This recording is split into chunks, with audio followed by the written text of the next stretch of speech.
Et alors Rambo dans tout ça? Si t'as pas vu les films, tu te dis peut-être que c'est juste un autre rôle de Stallone, où il joue les mecs bien musclés et où il tire partout. Et autant avec les derniers films, on colle un peu plus avec cette image de l'homme guerrier et toutes ces bêtises, autant le premier, c'est tout l'inverse. Rambo, c'est pas un héros. Le film hurle « Ne fais pas comme lui !»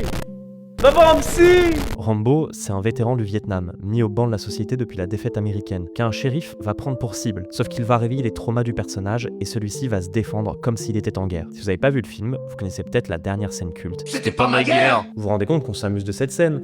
On imite la voix d'Alain Dorval, on rigole. Sur un mental breakdown.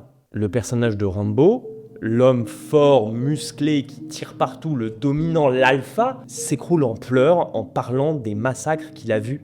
Et parce qu'il a gardé ça pendant trop longtemps en lui. Parce que pendant trop longtemps, on l'a pas écouté. Quand j'étais sur Twitter, ce réseau social du démon, il y a des mecs qui m'ont soutenu que aller voir un psy, c'était un truc de gonzesse. Que c'était pas un truc de vrai mec, que nous, on en avait pas besoin.